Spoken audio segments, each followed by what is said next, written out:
It is a continuation of what we have started. Tunaendelea na ile ambayo tuliweza kuanza. You know, first time we say, I mean, the reason for life, right? Ya mara iliyopita tulijifunza kuhusu sababu, kuna sababu maishani. To have reason in life, right? Kuna sababu maishani. And then it was just a very quick one. Na tulifanya kwa haraka sana kabisa. But today, lakini leo we are going to say that to give the title is give God a reason for you, for him to keep you. Leo mada ni mpatie Mungu sababu ya kukuchunga wewe ama kukuweka wewe.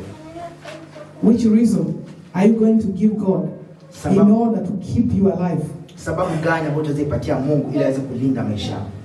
To keep your life or to keep the position you are? Au kuchunga nafasi yako. Hallelujah. Amen. Or even more, to give you more. What reason? Utampatia sababu gani ili aweze kukuzidishia, kukuongezea? Hallelujah. Amen. That is what we are going to ask ourselves today. Ile ndio swali ambalo tunataka kujiuliza siku ya leo. You know, first time I would just want to remind you about the first time what we talked about. Yaani ningependa niweze kuwakumbusha kwanza ile ambayo tulijifunza mara ya kwanza. So why we live? Kwa nini tunaishi? I remember we got the answers, right? Nakumbuka tulipata majibu. Yeah, because we are Christians, so we are not living for ourselves, we are living for Christ, right? Kwa sababu tunasema hatuishi kwa ajili yetu, tunaishi kwa ajili ya Yesu. So if we live for Christ, and if we die for Christ, right? Na kama tunaishi kwa Yesu, na kama nikufa tunakufa kwa Yesu. Hallelujah. Amen. That's what we say. And then we say we live to fulfill the plans and purpose of God, right? Yeah, ile ndio tulizungumzia, tulisema tunaishi ili tuweze kutekeleza mpango wa Mungu maisha yetu. Amen. And then you say we are living here, we are serving God. Ya tulisema pia tunaishi hapa kumtumikia Mungu.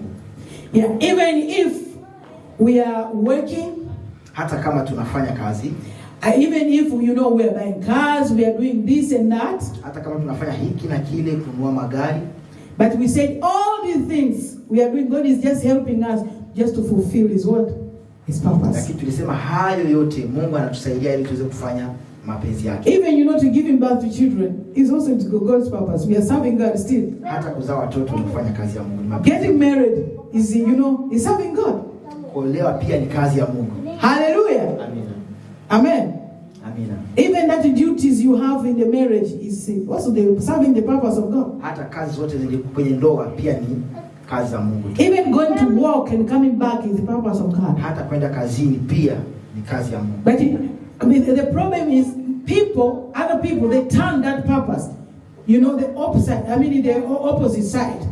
Ya shida ni watu wengine wanabadilisha sasa, wanachukua hiyo kazi waniweka kwenye nafasi ambayo yakashikua. Amen. Amina. It's God first. Mungu kwanza. And it's also who accompanying us come after. Na vile vitu ambavyo vinatuzingira hivyo karibia yetu vinakuja baada ya Mungu. Hallelujah. So for us, we live for God.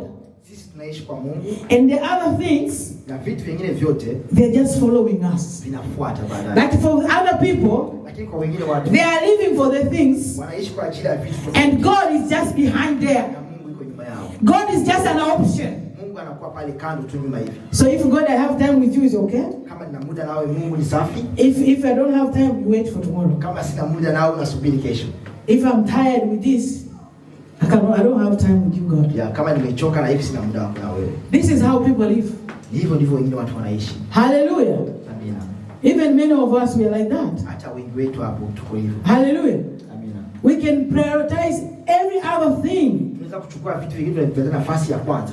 But God comes the last. Na Mungu tunamweka nyuma kabisa. So if you say, Amen. Kama tunamweka Mungu nyuma. If we put God last behind, Na tumeweka vitu vingine mbele. And we put other things first. Huwezi kusema mimi naishi kwa sababu ya Mungu. You can't say I live for Christ. Wewe unadanganya. You lie. Hallelujah. Amen. Kwa sababu neno linasema, because the word of God says, utafuteni kwanza seek first ufalme wa Mungu, the kingdom of God, na hayo yote and all these others yatazidishwa. added on to you. Amen. Amen. Kwa hiyo hayo yote ni nini? That means all these other things, Kazi, could be jobs, nyumba, house, magari, cars, utajiri, riches, kila kitu. whatever it is. Hata hiyo nafasi unayoitaka, labda unataka sijui kuwa kiongozi mkubwa, unataka nini, vyote hivyo Whatever that post that you want. tumeambiwa tutazidishiwa. Tena sio kama kanyumba, tunaambiwa tutazidishiwa. Kumbe inawezekana everything, kila kitu kinachokuja kinakuja kwa wingi. Amen. So it says, the word of God says, all these things shall be added onto us. That means they will come in huge. There will be so much more than how we expect. Ndio maana unakuta watu wengine wanaishia wana kanyumba kamoja. You find others, they have a very single one small house. Au viela vinakuwa viko kidogo kwa sababu yeye ndio alichokingangania cha kwake amekitafuta yeye. They have little money because that's what they fought for, that's what they are pushing for. Hajamwachia Mungu atangulie mbele amzidishie. Kwa hiyo kabakiwa ndio maana amzidishiwi. They didn't leave God Hiyo ndio siri. add those things for them. So that's why they are not increasing. Kwa hiyo hiyo ndio siri. Unaona hela yako mshahara usogei. That's the secret. You find like your salary is not increasing. Yaani mambo yako hayaendi sawa. Things are not moving. Lakini ni mfanyakazi mzuri. But you're a good worker. Labda unafanya kazi mbili. Maybe even you have two. Unachukua ma overtime. You're working. Lakini uendi kokote. Ikija nani kodi na kukata. You're not progressing. When tax comes in, it takes everything. Mama umesikia mama kaumwa inakukata. Sickness comes in, money goes. Kitu fulani kimeharibika kinakukata. Something has gotten spoiled. Kwa sababu hakuna mazidisho. There's no addition. Hallelujah. Kwa sababu umeanza mwenyewe. Because you began the journey yourself. Umetengeneza mwenyewe. You did everything alone. Mungu umemweka pembeni. You left God behind. Mungu umemweka hapa. You left God aside. Hallelujah. Amen. Kwamba ya kwako mambo yako kwanza mbele. My business first. Mungu nyuma. God last. Lakini kama ukimweka Mungu hapa mbele kwanza. You put God first. Unaenda naye. You go with him. Hayo yote tunazidishiwa. All these things shall be added. Hata hiyo kazi unaofanya. Even that job that you utashangaa unapata kibali. You will be surprised you're being a favor. Amen. Amen. Unashangaa uko sehemu unakaa vitu vingine hujastahili lakini unafanya unainuliwa. You'll be surprised there's things that even you don't deserve but you find they're coming your way. Kwa sababu hata unapofanya kazi unajua kwamba nafanya kazi sio kwa sababu ya bosi, sio kwa sababu ninakula, sio kwa sababu ya nini. Kwa sababu hata kazi yetu Biblia inasema kwamba tufanye kama tunafanya kwa Mungu. Amen. Because when you're working, you have to kind of understand that I'm not working because of food or money or because of the boss, but you work because you have to work because that's the word of God. Amen. Amen. Kwa hiyo ufanye kazi kama unafanya kwa Mungu. Kwa hiyo kwa sababu Mungu umemweka pale mbele, because you put God forward, or first you do things as if you're working for God. Na unafanya kwa moyo wako kwa Mungu. You work with all your heart for God. Hata watu wengine wanaona. Even other people will see. Hata bosi anaona. Even your boss will see. Unaona unazidishiwa tu. You'll be increasing all the time. Hallelujah. Amen. Kwa sababu Mungu yuko pale mbele. Because God is. Kwa sababu unafanya vile kwa sababu ya Mungu. Because you're doing everything because of God. Amen. Amen. Yes. Sasa anasema hivi, mpe Mungu sababu ya wewe ya ili aweze kukuacha. I said, give God a reason to leave you. Amen. Spare you. Amen. Je, kuna kitu gani unaweza ukawa una ujasiri mbele za Mungu? Mfano kama leo, for instance, today, kama Mungu hapa anasimama, if God will stand here, anasema hivi, nataka niwaue wote, niwamalize. and say, I want to destroy everyone. Na kama kuna mtu yeyote anataka kubaki, anipe sababu. And if there is anyone who wants to remain, give me a reason. Je, una sababu gani? What reason do you have? Unao sababu? Do you have any reason? Yes. Je, unao sababu? Kwa hiyo unao sababu? Do you have the reason? Unao reason kumpa Mungu? You have a reason you can give God? You have. Yeah, it's good if you have. Amen. Vizuri kama unayo sababu ya kumpatia Mungu. Hallelujah. Amen. Unakumbuka wakati ule tulimuongelea nani? Mfalme nani? Ezekiel. Last time we talked about King Ezekiel. Alimpa Mungu sababu gani? Which reason did he give to God? Tukumbushane. Let's remind each other. He said, I'll be saving you, I gave you offering. What reason did Ezekiel give to the Lord? So proud of you. Okay, soma Isaiah 38. Isaiah 38. 1 to 6 and then kuna pale chini tena aliongea.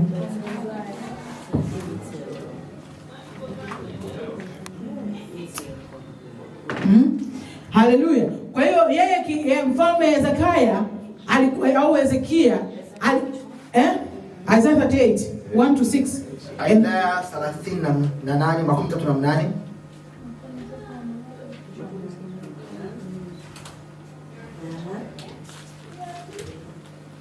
1 to 6 and then you can jump kwanza mpaka wa 6 and then you can jump 15 to 20.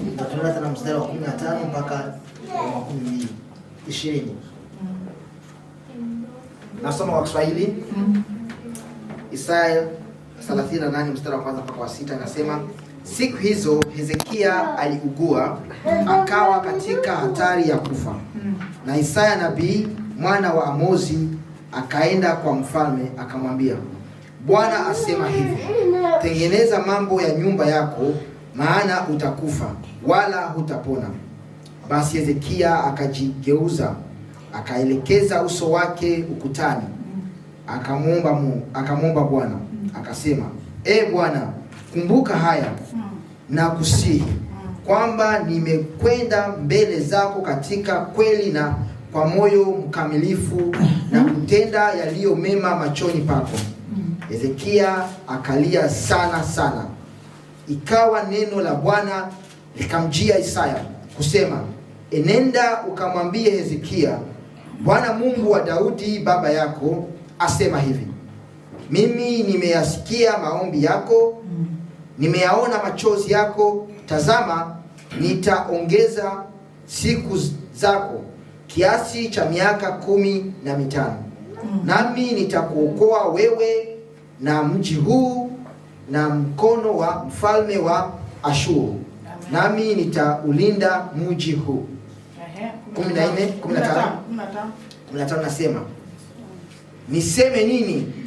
Yeye amenena nami, na yeye mwenyewe ametenda hayo. Nitakwenda polepole miaka yangu yote, kwa sababu ya uchungu wa nafsi yangu. 16 Bwana, kwa mambo hayo watu huishi, na uhai wa roho yangu na katika hayo yote. Kwa hiyo uniponye na huishi. Katika Biblia ya Kiingereza inasema, you have restored me to health and let me live. Endelea. Biblia ya Kiingereza inasema umenipatia afya bora na kuniongezea maisha. Nataka usome 18. 18 nasema, kwa kuwa kuzimu hakuwezi kukusifu, mauti haiwezi kukuadhimisha, wale washukao shimoni hawawezi kuitarajia kweli yako. 19 aliye hai, naam, aliye hai ndiye atakaye kusifu kama mimi leo. Baba atawajulisha watoto kweli yako. Amen.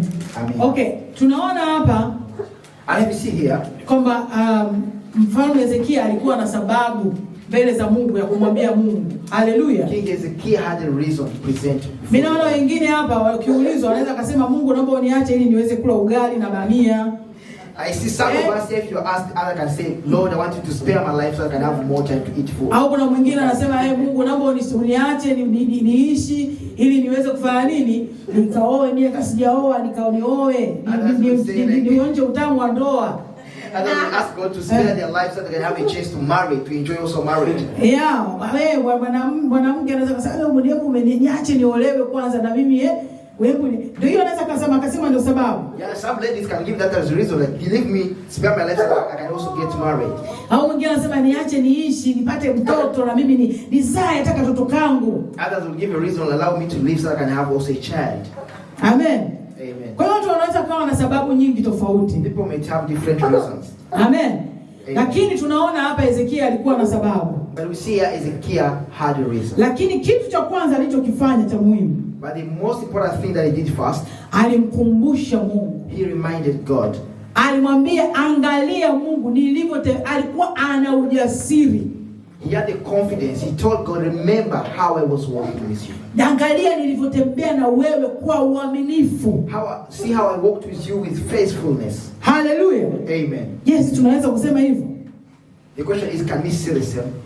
Hallelujah. Amen. Akamwambia, yani kumbuka yani nafikiri kwa Kiswahili nasema kumbuka mpaka sadaka zangu. Yani kakumbushia mpaka sadaka zake. Sengine watu wanasema tunamsimanga ni kama kusimanga vile. Yeah, he reminded God and extended reminding him of even the offertories he offered to the Lord. Amen.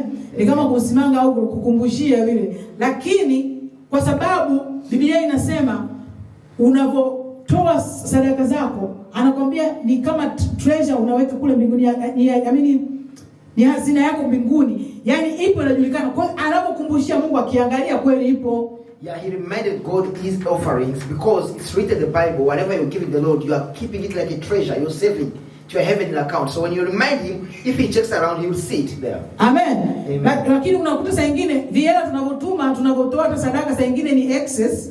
Yeah, sometimes you find whatever we are giving as offertories is excess. We have had too much, we are just giving excess. Like au saa nyingine tunatoa labda kwa sababu tuonekane.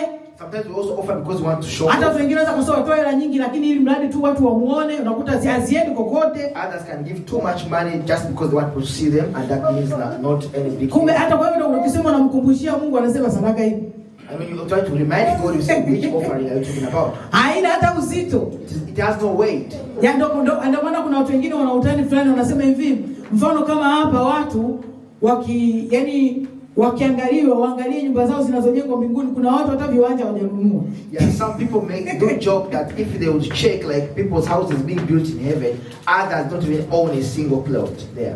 Amen. Amen. Which is true. Na hiyo ni ukweli kabisa. Kwa sababu we are building ourselves, whatever we do here. Na hizi kazi zote ambazo wanasema tunazozifanya hizi, anasema zitapimwa.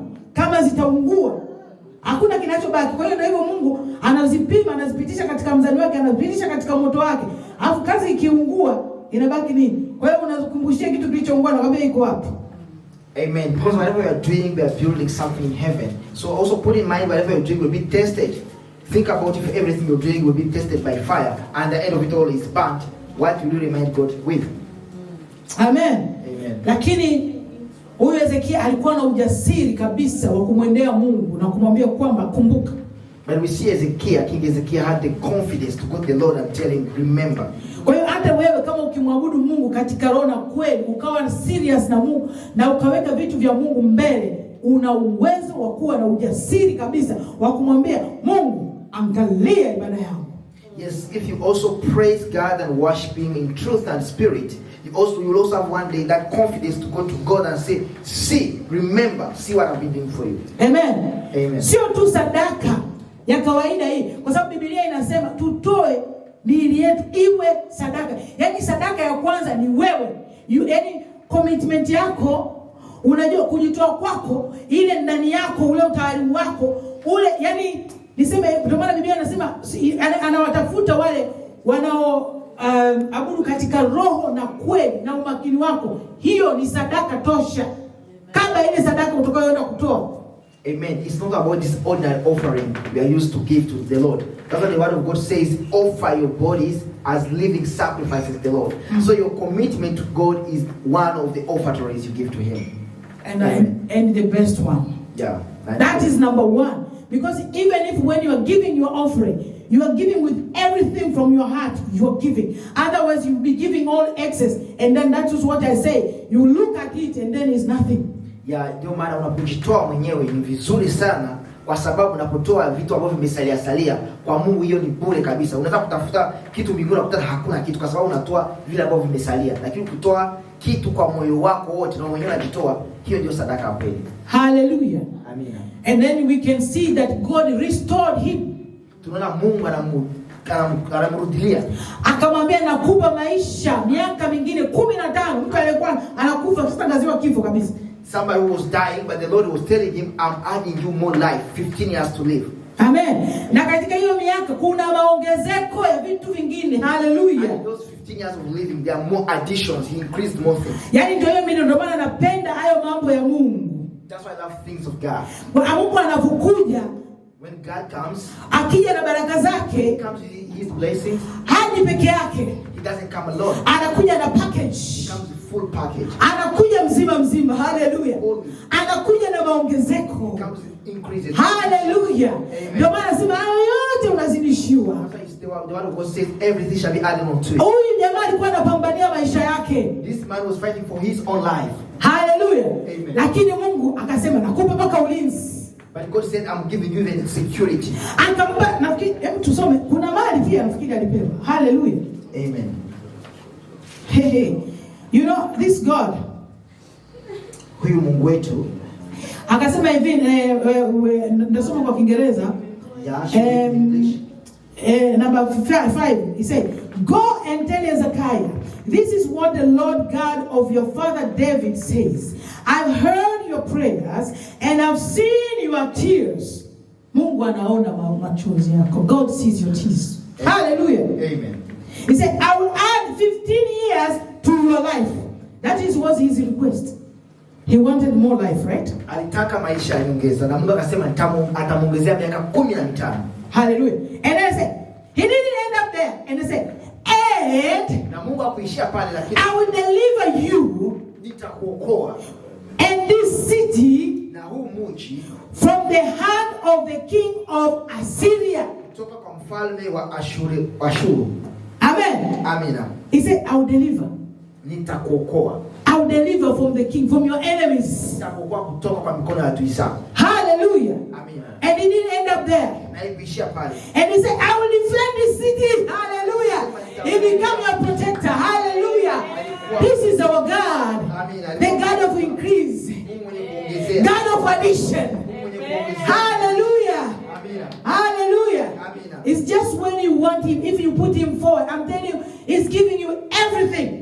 Yani kadiri na mapenzi yako, ukimweka wa kwanza na kupatia kila kitu. But if you search the things for yourself, you get whatever you want. That's what you have. That is all you are going to hold. Lakini ukichagua kujitafutia, utapata ile kidogo Mungu anaweza kujitafutia. But if you search the things of God, you get plenty. Lakini ukitafuta kwanza vitu vya Mungu utapata vingi. That's why those who trust God, they say those who fear God, they lack nothing. Ndio maana maandiko yanasema wale ambao wanamtumainia Mungu hawakosi chochote. Hallelujah. Amen. That's why I say the Lord is my shepherd. Ndio maana Biblia inasema Mungu ni mchungaji wangu. I will not want.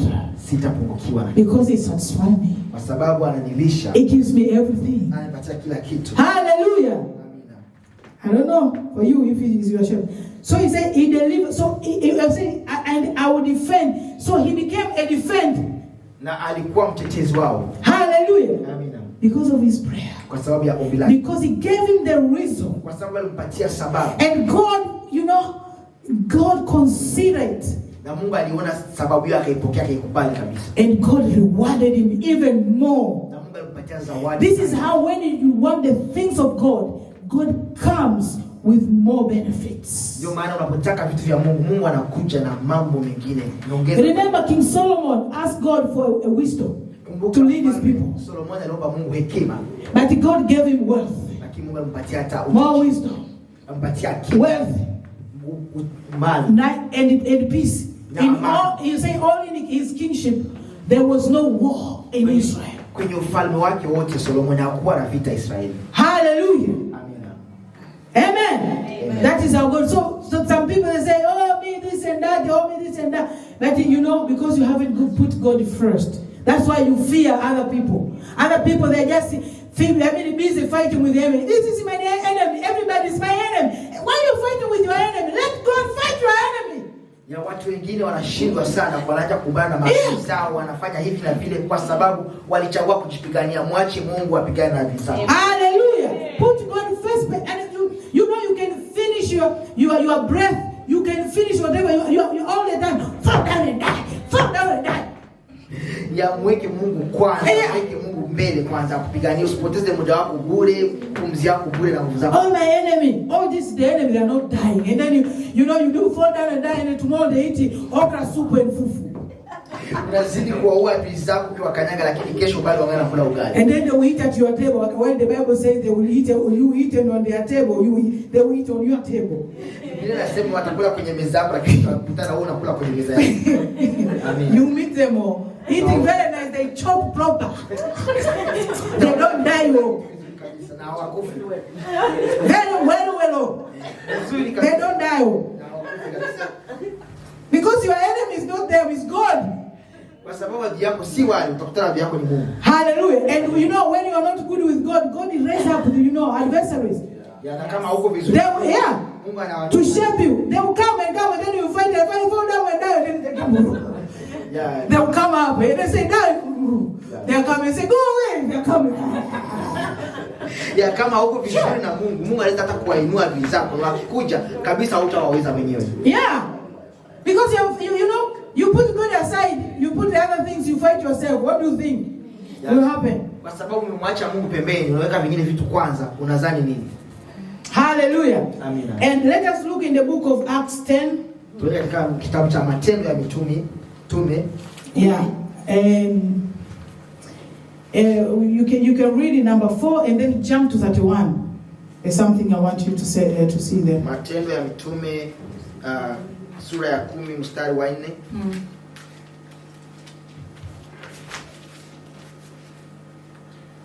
Okay. Na somo wa Kiswahili. Matendo ya Mitume sura ya 10 mstari wa 4 nasema narudia tena, akamtazama sana, akaogopa, akasema, kuna nini Bwana? Akamwambia, sala zako na sadaka zako zimefika juu na kuwa ukumbusho mbele za Mungu. Hallelujah. Amina. He said, what? Your prayers and give to the poor have come up as a memorial offering before God. Okay, go 34. Ya 30 inasema, Petro akafumbua kinywa chake akasema, hakika natambua ya kuwa Mungu hana upendeleo. 35. Bali katika kila taifa mtu amchaye na kutenda haki hukubaliwa na yeye. Amen. Amina. Hallelujah. So I want to tell you a little bit story of this Cornelio. Nataka niwaambie hadithi kidogo kuhusu yuko Cornelio. Yeah, this Cornelio, he was just a Caesarian. Huyu Cornelio alikuwa Caesar. He was a Caesar, was called Caesar. He's one of the Roman leader. Alikuwa mojawapo wa viongozi wa Warumi. Yeah. And then he said he was a centurion. Sorry.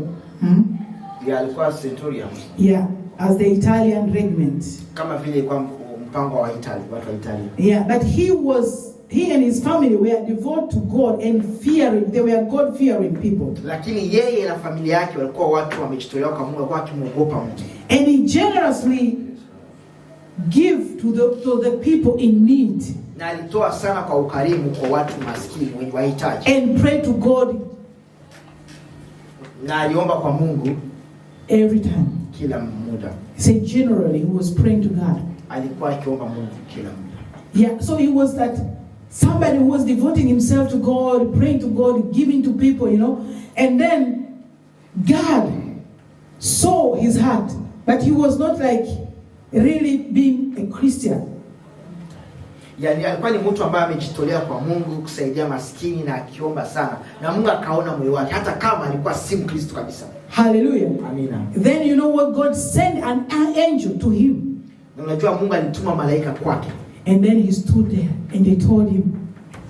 Na akasimama na akamwambia. And he told him that your prayers. Alimwambia maombi yako. And your offering and gifts you are giving to the poor. Unaweza kupatia maskini. Has been heard. Imesikika. In heaven. Mbinguni. And they have become a memorial. Na imekuwa kumbukumbu. Hallelujah. Amina. This man was giving, and they say now there's something to do. Because why God wanted to keep him. He didn't want him just to perish. Hallelujah. Mungu hakutaka aangamie. Mungu alitaka kumlinda mchungi. Hallelujah. Amen. That's why he sent the angel. And then he sent who? Peter.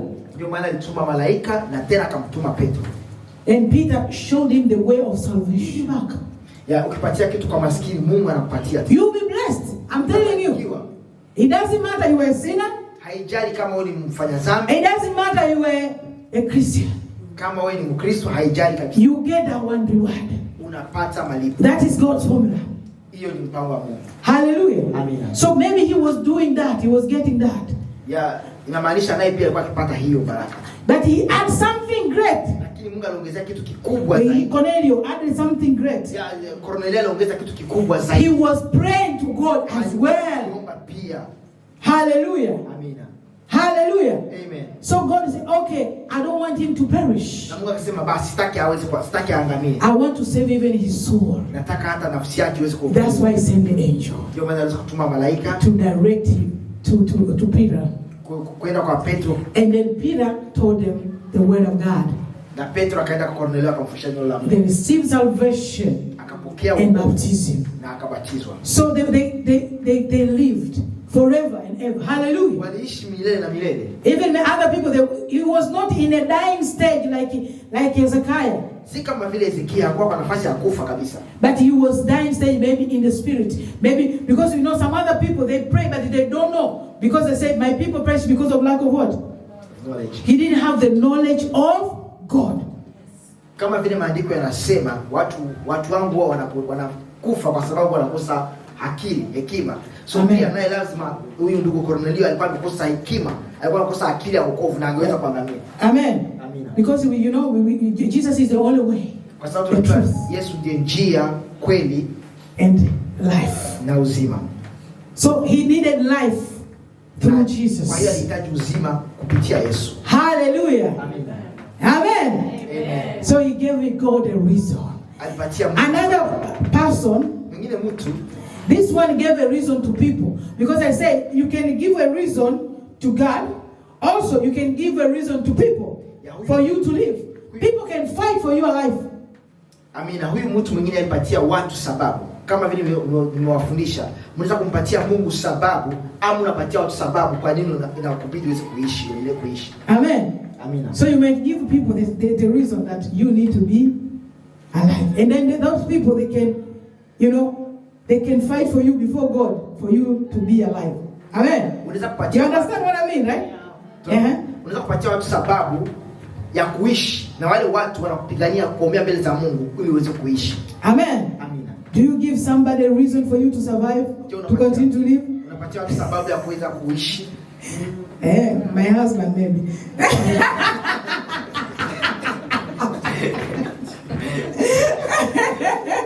So that I can continue cooking fufu and pepper soup. Labda mume wake kwa sababu anampikia ugali mtamu sana. Hallelujah. Amen. But there are some people they say, hey, if this person will go, it will be catastrophe. Watu wengine wanafikiria sema huyu mtu akifa itakuwa ni shida kabisa. And then let me pray for this the life of this person. Na wanamwombea maisha yake sasa tuombe maisha. Or if this somebody is dead, you know, people, you see other people they can cry. You think people maybe they're thinking they say their life now. Ya mtu kama huyu anakufa na watu kabisa wanalia. Kwa sababu wanafikiria vile maisha itakuwa bila yeye kwa. You know, people they're crying double. You know, other people you can be you know you cry for somebody is dead. Yes, everybody is sad. Unakulia kwa sababu mtu amekufa, kwa sababu mtu amekasirika na mtu ana uchungu. Yeah, but there's some other people, if you listen to them what they are saying, hey, where will I eat now? What will I do? Yeah, you know, it's not that he has gone. They don't say, okay, I won't see you anymore. They're just crying about other things. Amina. Si kusema mtu yeye amekufa watamkumbuka kwa sababu amekufa, lakini wanalia kwa sababu kuna vitu ambavyo watavikosa kwa sababu hayuko tena hai. It happened to me, you know. Imewahi kutokea. Honestly, you know, we have to talk, you know, honestly. Anasema ukweli kabisa. You know, many of us who knows us, our father died when we were very little. Ya wale ambao wanafamia familia yao, baba wao alikufa na wangali wadogo sana. So we have been raised by our mother. Wameweza kulelewa na mama yao mzazi. So and then sometimes the relatives sometimes comes in, comes out. kuna mara kwa mara jamii wanakuja wanasaidia kidogo na wanaenda tena. I don't blame them. They have other things to do also. They have their own kids and you know. Ya si wahukumu kwa sababu nao wana majukumu yao, wana familia zao za kuwa. Yeah, now I understand, because before, you know, you were thinking different, but now I know. So, but it happened like one of my father's family stood up for me especially. Na ilitokea mmoja wapo kwenye familia ya babake alisimama naye kabisa. So when I was going to the institute, wakati kwenda kwenye shule la upili nadhani. Yeah, it's college. No, it's college. Yeah, it's college. It's like college. It's after gymnasium. Yeah. So he was standing by me, and then he can ask me, because there was a time you want even somebody to ask you, how is school? Which year are you? What are you studying? What is your plans? You know, something like that. Yeah, nalisimama naye, alimjali, walizungumza kwa sababu kuna muda unahitaji mtu aweze kukuuliza maswali koje, habari ya shule, na huyu mtu wa familia yake kwa upande wa babake alikuwa naye hivyo. Yeah, so he was very close. Sometimes I needed maybe small things he could give, and then I remember when I was in that city, he came for his work trip, and then he called me. I went and I met him. So it was, I fall in love with this new father, you know, father figure. Yeah, na kusema ukweli kuna muda alikuwa na mahitaji kidogo tu na alikuwa anamsaidia, na siku moja alikuja mjini kwa mambo ya kazi na akakutana naye, wakawa na good time, muda mzuri pamoja. He was really a loving father, I can tell you. Alikuwa baba really so much. Mwenye upendo kabisa. Yeah, but one time he started to be sick. Lakini siku zikapita kaja and sick. One day I heard he's dead. And then that is the time I finished my college education. And this you know, my uncle I'm talking about, he was a good position in the government. He was actually in a very good position. He had a lot of connections. So I knew, and then he said, when you finish, I'll talk to this and then I'll get job. Na wakati alikufa, wakati alifariki, ilikuwa ni muda ambao alikuwa anamaliza masomo, na alikuwa anatumaini kama akimaliza masomo huyo mjomba wake ataweza kumsaidia kupata kazi kwa sababu alikuwa na nafasi nzuri kwenye serikali. But you know what? And then he's dead. And then I came there to the, you know when you come to the place, you know, everybody, when you open the door, everybody, na kwa ghafla kabisa mjomba wake akafa, na alipoenda kwenye mazishi. So I started myself, and I said, oh, who will search for me for a job? Oh, I am done. Who will help me? So it was like that. And then everybody, not true. And then what about his own kids? Even worse. Amen. Na alipofika kwenye mazishi alikuwa na uchungu kweli, lakini alikumbuka shida ya kazi na akalia, naye atanisaidia kupata kazi. Yeah, so I cried, and then after that I said, okay. And then that's when this is the time I came to realize. They say, cast the one who trusts in human than the one trust in God.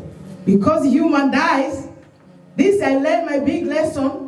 Ya kwa muda huo ndio muda naweza kujifunza kitu hiki, alaaniwe mwanadamu anayemtegemea mwanadamu, kwa sababu mwanadamu anakufa lakini Mungu hakufi. Amen. Yeah, then is when I turn and I said, this is the time to stand me and my God. Na kwa muda huo aliweza kuelewa kabisa, huu ndio muda wangu kusimama na Mungu wangu. Hallelujah. Amen. And then I started fighting. Na akaanza kupigana. Okay. That is another thing. And then another fight. Na ile kitu sasa, so it can happen. Inaweza kutokea somebody die. Mtu anakufa. And then when this person die, wakati mtu huyo anakufa, and then everybody come to the funeral. Watu wanakuja kwenye mazishi. Hey, I've gone. It's better. Can everybody quick before it comes back? Watu wanakuja kwenye maziko na wanafurahi, wanasema tumsikie viongozi na asibalie. Yeah, it's like that. I remember there was one family here in Sweden. There's one family, their father was very sick. And then he was almost dying. And then, you know, here when you are dying, it's not like in Africa, when you are dying, they don't tell you anything because they're afraid or whatever. But here they tell you, even how long you have, even the relatives say, okay, come closer because he's almost dying now, you know, like that.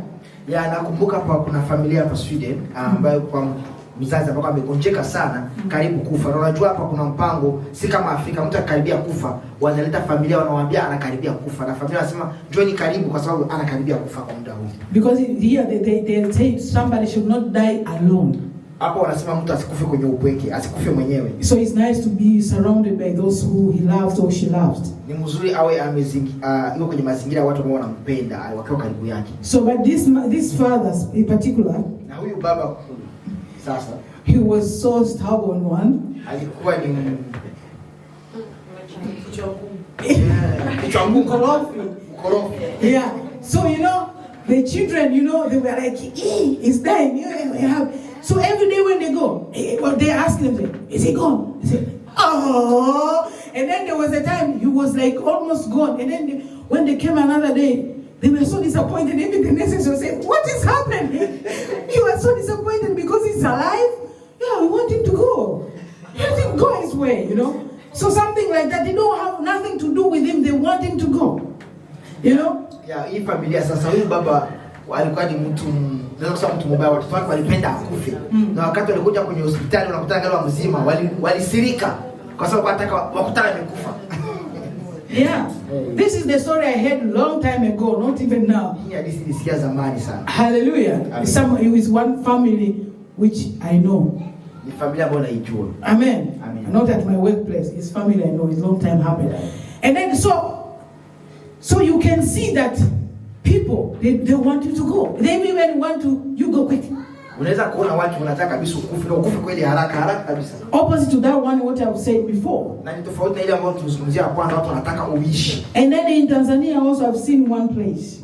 Tanzania pia nimeona nafasi moja. I don't want to talk details about that person. Sitaki kuzungumza mengi sana kuhusu hiyo. But that person, lakini mtu huyo killed herself. Alijua. Took the medicine. Alikunywa sumu, dawa. And then died. Na akafa. And this woman, it was a woman. Ilikuwa ni mwanamke. In that family she was. Kwa hiyo familia ambayo ilikuwa ndani, familia yake. She was married to one man. Alikuwa na bwana mmoja. And then this man was loving, he was a loving father for everybody, not only his own kids, all the relatives. He loves, he helped, you know. Na bwana ya huyu mama alikuwa ni mtu mwenye kupenda watu, watoto, familia mzima, alisaidia kila mtu kwenye familia yake. Yeah. He even take care of, the kids that the woman came with as his own. Alikuwa akiwapenda watoto ambao wa huyo mama kama vile ni wake kabisa. Yeah. But this woman didn't want anybody to come there. If you come to her house, he said, what do you come to do? You have to go. So, you know, it's like every time we came, yeah, you have to go. Every day the food, you know, she was like that. Lakini huyu mama alikuwa tofauti na bwana yake, alikuwa anapenda hata wageni. Mkija lakini anataka tu muondoke haraka. Yeah, no food. You won't get food. Hata chakula alikuwa hasipatia wageni. You know, when you come there, you know, when we come to that place, sometimes, you know that to drink soda, it was like, until you become a guest somewhere. Kama mnakumbuka Afrika sasa ukweli ndio kabisa. Ya kunywa soda lazima uwe mgeni kwa fulani. Kama sivyo upate soda. So there you can get sodas. But this woman, if you come, so sometimes if they say, okay, go buy sodas. Sometimes she can stop the person. Lakini kwenye familia huyu mama hata wangesema waenda kununulia soda, huyu mama alikuwa mkali mpaka hata anasema msinunulie, akataza wasikununulie soda. So that day when this woman died, siku hiyo huyu mwanamke alipokufa, when people calling each other, watu walipigiana simu that this woman died. Eti huyu mama amekufa. How she died? She let her go, and then everybody, they were rejoicing. Watu walifurahi sana kusikia amekufa kabisa. They were really rejoicing. And then I went to the funeral. I got that opportunity to be at that funeral. Watu walifurahi sana na alipata nafasi ya kwenda kwenye mazishi. You know, when you are at the funeral in Africa, the way people sit, everybody's like this, and the way they talk, Yeah, but there, people, hey, it's like, hey. They laugh and then they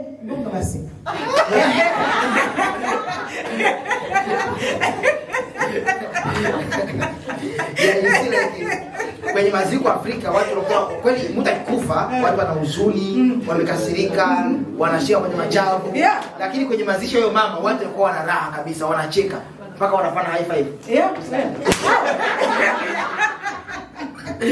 Yeah, which is, maybe now has changed, but at that time it is so weird, at the funeral place, people doing like that. Really?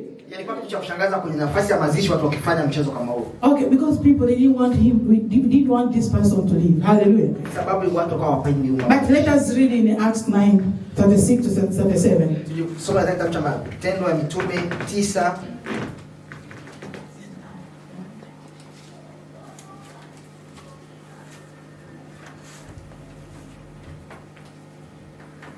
Matendo ya Mitume 9 Yeah, 36 to 37. 36 mpaka 37. Inasema hivi. Na mwanafunzi mmoja alikuwako Yafa.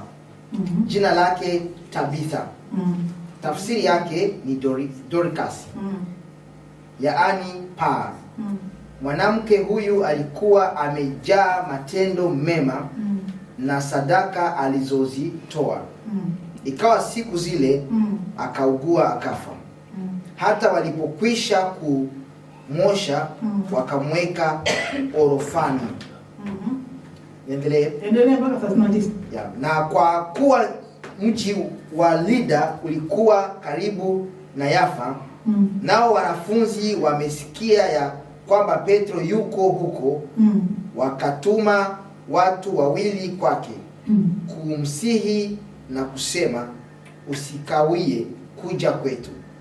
Petro akaondoka akafuatana nao.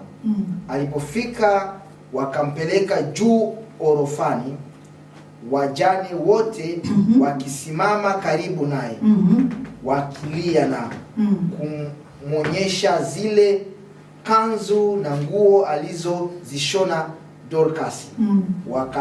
Wakati ule alipokuwa pamoja nao, Petro akawatoa nje wote, akapiga magoti akaomba. Kisha akaelekea yule maiti, akanena, Tabitha, ondoka. Naye akamfumbua macho yake, alipomwona Petro akajiinua akaketi. Amina. Endelea.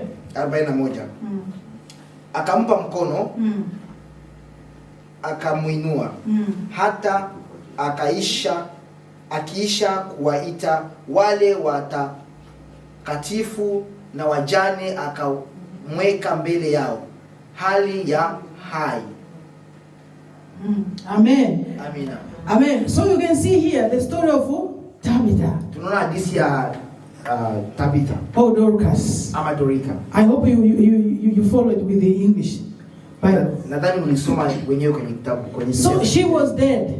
Alikuwa amekufa. But it's because what she was doing to the widows. Lakini kwa sababu ya matendo yake kwa wajane, she was giving them clothes and all those things. Alikuwa kupatia mavazi, kanzu na vitu vingine. Hallelujah. And the poor, not only the poor. Na maskini pia alikuwa kuwasaidia. But when she died, lakini wakati alipokufa, these women, hawa mama, they gave her the reason to be alive. Walipana sababu yake kuwa hai. When she was alive, but there was another voice spoke on her behalf. Hata kama alikuwa amekufa, kwa ile sauti ambayo ilisema kwa niaba. What she has done spoke for her. Matendo yake iliweza kusema kwa niaba yake. Hallelujah. Amina. So that's why sometimes I say when you are dying, it's not that what you're dying, but what are you leaving behind? What is the legacy behind you? Ndio maana napenda kusema unapokufa kitu gani unaacha nyuma yako? What people will remember you for? Watu watakukumbuka kwa nini? Hallelujah. Amen. So what you are doing now is very important. Ina maana kila ambacho tunakifanya leo kina umuhimu sana. It's securing your future life. Kinatayarisha maisha yako ya mbele. Hallelujah. Amina. From this world and even in heaven. If your dad maybe can give you the opportunity to live again here and also in heaven. Hapa duniani itakusaidia kuishi hapa lakini mpaka hata mbinguni. Hallelujah. Amina. So Tabitha was dead. Dorika ama Tabitha alikuwa amekufa. She could not talk to God that God bring me back because I've done this and that. Na hangeweza kumwambia Mungu nirudishie maisha kwa sababu nimefanya hiki ama kile. But the women, lakini wale wanawake, the mark she left behind, wale ambao alikuwa ameacha kuwasaidia nyuma huko, ile alama. Hallelujah. Amen. Spoke on her behalf. Iliongea au ilizungumza kwa niaba yake. Hallelujah. Amen. What she was doing spoke for her. Vile vitu ambavyo alikuwa akitenda. And fought for her life. Vilipigania maisha yake. And those things brought her life back. Na vile vitu vilileta maisha yake tena. Hallelujah. Amen. They found that, say, okay, they can be alive. Okay, come quickly. And then he said to them, look, this is what the clothes she was doing. Look, this is what is this. Biblia inasema walionyesha hata mavazi, wanasema ona mavazi ambayo alikuwa akitupatia. Amen. Amen. And then what did Peter did? Na kile ambacho Peter alifanya, he prayed for her. Alimuombea. He said, Tabitha, wake up. Tabitha, and she got up. And the Bible says he held her by hand and took back to them. This is Tabitha. Hallelujah. Amen. Hallelujah. Alishika mkono wake akampeleka kwao, akasema huyu ndio Dorika. But I don't know, the Bible didn't say much about her, but I know God has increased her much. Biblia haikusema mengi zaidi, lakini ninachokijua Mungu alimuzidishia zaidi sana. I believe that. Ninaamini hicho. If she was helping 10 poor people, maybe God gave her the ability to do for 20, 30, maybe with the whole world. Maybe build a house to help them more. Hallelujah. Amina. Na kama alikuwa anasaidia kama wajane 10, nina imani Mungu alimuzidishia mpaka aweze kusaidia watu 20, 30, mpaka hata kuwajengea na manyumba ya kuishi. Because I know our God is God of increase. Kwa sababu najua Mungu wetu ni Mungu mwenye kuzidisha. Hallelujah. Amina. When God give you a mission or a vision, wakati Mungu anakupatia maono ama kazi, mission, he give you provision. Anakupatia mbinu and provision. Amina. Yani vitendea kazi. Ya vitendea kazi. Amina. Amen. Amina. Amen. Yeah, so God can give you all. If he give you to do something, he has to give you everything. I believe this woman was very rich. Amina. Kwa sababu Mungu akupatia kazi, anakupatia na vile utaweza kufanya hiyo kazi. And then as you see that is people. Hallelujah. Amina. And then God accepted because it was really a reason. The people were reasoning with God. Na Mungu alikubali kwa sababu watu walikuwa wakisema kwa niaba yake, walizungumza na Mungu. And it was a genuine reason for her to be back. Na ilikuwa ni sababu ya haki kabisa ili aweze kurudia, aweze kuishi tena. So I'm asking you today. Na kwa hiyo nakuuliza leo, do you have a reason? Unayo sababu to give to God? Ama unaweza kumpatia Mungu? Do you have a reason to give people to fight for you? Je, una sababu kupatia watu waweze kupigania wewe? Amen. Even at work, there's some people you see they are very nice at work, and then when the boss want to remove people, they fight to say no, not this one, right? Amina. Kwa mfano hata kwenye kazi kuna watu ambao ni wazuri sana, na hata kama boss anataka kuwafukuza, watu wanawapigania. Amen. But there's some people, even they come, you know me, I don't know, they don't want me, and I say, okay, but you know what, you're lazy. Kuna wengine anakuja akilia anataka kuvutwa kazi, watu hawajali wasi. Yeah, they don't even give hope. Hawampatia hata matumaini. Hallelujah. Because they know who he is. Some say, I mean, maybe they will say, oh, okay, yeah, so yeah, some of us can say, don't say so ahead, so ahead. Yeah, hiyo ni Kiswahili. Okay. Amina.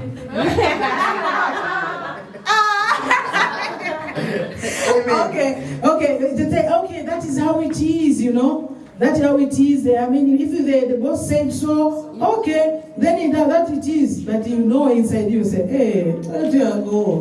You don't do anything. Maybe the whole day you do for that person. There's some people, they are really, yeah, very bad, you know. They don't want you to work, but they get just to get the salary. When the salary comes, they are the one, hey. When they want to complain about us, I work hours, but when the job comes, they leave other people to work. Yeah. Amina. Alikuwa akizungumzia mfano wa mtu ambaye hana mahusiano mazuri na wafanyakazi wenzake na hawana sababu ya kumpigania. Na ikifika bahati mbaya hata kufukuza kwenye kazi, watu wanampatia tu moyo kidogo, basi kama ameamua uvute kazi ni vile tu, kubali tu, kwa sababu hawana sababu ya kumpigania. Amina. Amen. But if you are good, really they will fight for you. Lakini kama uko mtu mzuri, hakika watakupigania. But so as to you today. Na ni kwa hiyo ni kama wewe siku ya leo. Amen. If you haven't started to give God a reason, kama hujaanza kupatia Mungu sababu, this is the time you have got another chance. Huu ndio muda umepata nafasi nyingine tena. So you can give God a reason. Ya kumpatia Mungu. Even if you come to a point of death. Hata kama ukifikia karibu kufa, you have power in your hand. Una nguvu mkononi mwako. You can tell God, my time is not yet. Unamwambia Mungu, huu sio muda. I want to go to Gustav and preach. Hallelujah. You say, God, my time is not yet. I want to sing to that concert. My time is not yet. Because at my workplace, people have not received Jesus yet. My time is not yet. Because we have these orphans in Bear. We need to raise them up. My time is not yet. Because I want to preach the gospel all over the nations. My time is not yet because God, I want to serve you. Give people, be good with people, give people a reason to fight for you. And God bless you. Amen. Amen.